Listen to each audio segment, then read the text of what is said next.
بسم اللہ الرحمن الرحیم۔ السلام علیکم ورحمۃ اللہ وبرکاتہ۔ چینل پر خوش آمدید۔ آج ہم ایک واقعہ، سبق آموز واقعہ ہمیشہ کی طرح بیان کریں گے۔ اس کا موضوع ہے، عنوان ہے، خدا کرے تیری ہڈیاں ٹوٹ جائے۔ ایک نوجوان تھا، بڑا نیک، بڑا ذہین، بڑا محنتی۔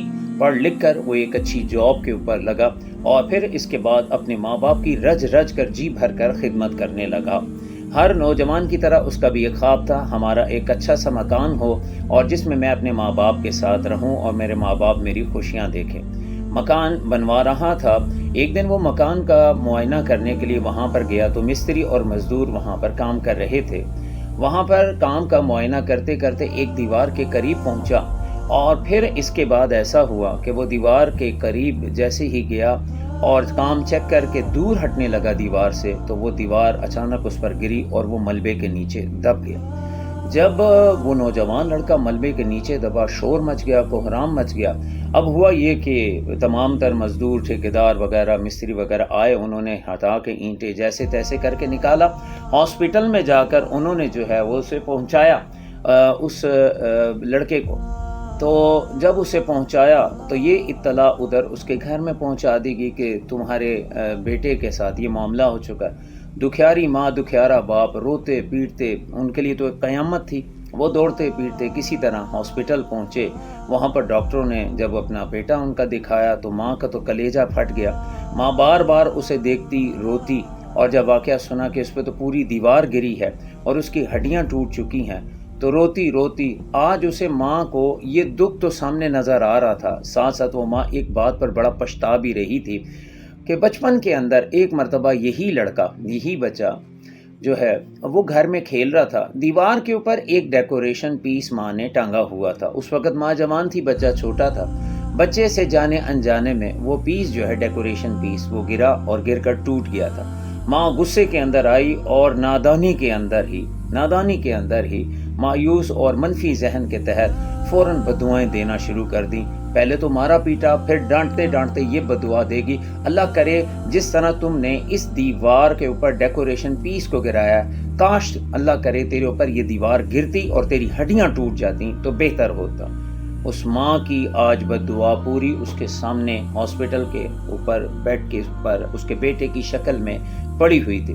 اگر ہم یہ دیکھیں کہ انسان جو ہے اس کی کیا حیثیت ہے اور انسان کا صحت کتنے جلدی اس کے ساتھ معاملہ ہو جاتا ہے، تو ہم کبھی بھی کسی کو بددعائیں نہ دیں، خصوصاً اپنے پیاروں کو نہ دیں۔ حدیث میں منع کیا گیا، اپنی اولاد کو، اپنے پیاروں کو کبھی بددعائیں نہ دیا کرو، اس لیے کہ کسی وقت بھی قبولیت کا وقت ہے۔ منفی ذہن والا بندہ ہمیشہ بہت جلد کرتا ہے بددعا دینے کے اندر، اور نتیجہ کیا ہوتا ہے؟ جب دعا پوری ہوتی ہے پچھتاتا بھی ہے، لیکن اب نقصان ہو چکا ہوتا ہے۔ آئیے پیارے آقا کریم صلی اللہ علیہ وسلم کی سیرت سے ذرا سبق لے لیتے ہیں۔ حضرت انس رضی اللہ تعالیٰ عنہ، خادم رسول صلی اللہ علیہ وسلم، فرماتے ہیں میں چھوٹی سی عمر میں 10 سال کا تھا تو میری ماں باپ میرے حضور کی بارگاہ میں گئے، یا رسول اللہ صلی اللہ علیہ وسلم، ہم غریب لوگ ہیں، ہماری طرف سے یہ بچہ ہدیہ کے طور پر آپ قبول کریں، آپ کے گھر کے گھر والوں کی خدمت کرے گا، ہمیں خوشی ہوگی۔ میرے محبوب علیہ السلام نے اس بچے کو گھر میں رکھا۔ 10 سال تک حضرت انس رضی اللہ تعالیٰ فرماتے ہیں میں بچہ تھا، میں نے خدمت کی حضور صلی اللہ علیہ وسلم کی۔ میرے آقا کریم صلی اللہ علیہ وسلم نے کبھی مجھے نہ جھڑکا نہ ڈانٹا، کبھی بھی ایسا نہیں ہوا۔ کبھی کبھار ایسا ہوتا ہے مجھ سے، میں بچہ تھا، کوئی چیز ہاتھ سے چھوٹ کر گر گئی یا کوئی نقصان ہو گیا، گھر والے ڈانٹنے لگتے تو میرے محبوب علیہ السلام فوراً انہیں منع کر دیتے، خبردار اسے نہ ڈانٹنا، دیکھو اللہ تعالیٰ کی طرف سے مقدر ہی ایسا تھا، یہ چیز ایسی ہونی تھی، ایسا ہی ہو گیا، اگر یہ نہ ہوتا تو کچھ اور ہو جاتا، نقصان تو ہونا تھا، بچے کو نہ ڈانٹو۔ سبحان اللہ، میرے آقا کریم صلی اللہ علیہ وسلم کی سیرت دیکھیں، نہ ڈانٹتے نہ کسی کو ڈانٹنے دیتے۔ اور الٹا یہ ہے کہ اللہ سبحانہ تعالیٰ کی عظمت اور شان کے تحت انسان کو درس یہ دے رہے ہیں، دیکھو جو ہونا تھا نقصان وہ ہو گیا، اب کسی کو بددعا دینے سے فائدہ نہیں ہے۔ ہمیں حضور صلی اللہ علیہ وسلم کی سیرت سے یہ سبق سیکھنا چاہیے۔ دفاتر میں، ہمارے جو ہے دیگر کام کی جگہوں پر، دکانوں پہ، کاروبار کی جگہوں پر، گھروں کے اندر بعض اوقات چھوٹوں سے غلطیاں ہو جاتی ہیں، جانے انجانے میں۔ ہر کوئی شخص جان کر تو نقصان نہیں کرتا، بعض اوقات ہم سے بھی غلطیاں ہو جاتی ہیں، ہم بھی انسان ہیں، لہٰذا کوشش یہ کرنی چاہیے اگلے کو بھی انسان سمجھنا چاہیے، ایک دم ہائپر نہیں ہونا چاہیے، غصے میں نہیں آنا چاہیے، اور ایک دم ڈانٹتے ہوئے کسی کو ذلیل اور رسوا نہیں کرنا چاہیے۔ احساس کرنا چاہیے شاید اس سے غلطی ہو گئی اور شاید اس سے انجانے میں ہو گیا، اگنور کر دیں، معاف کر دیں۔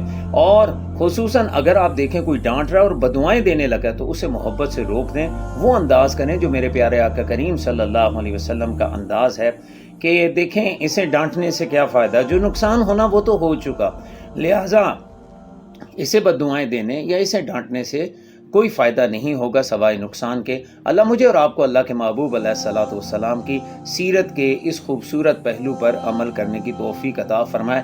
اللہ تعالی ہمیں برداشت کی عادت عطا فرمائے۔ اللہ ہمیں شفقت کرنے اور معاف کرنے والوں میں شامل فرمائے۔ ویڈیو کو شیئر ضرور فرمائیے گا۔ حضور صلی اللہ علیہ وسلم کی یہ پیاری سیرت اور اس سے بھرا واقعہ جسے بھی مل جائے گا ہو سکتا ہے وہ آئندہ سے اس پہ عمل کرے، ثواب آپ کو اور مجھے ہو۔ اللہ عمل کی توفیق عطا فرمائے، آمین۔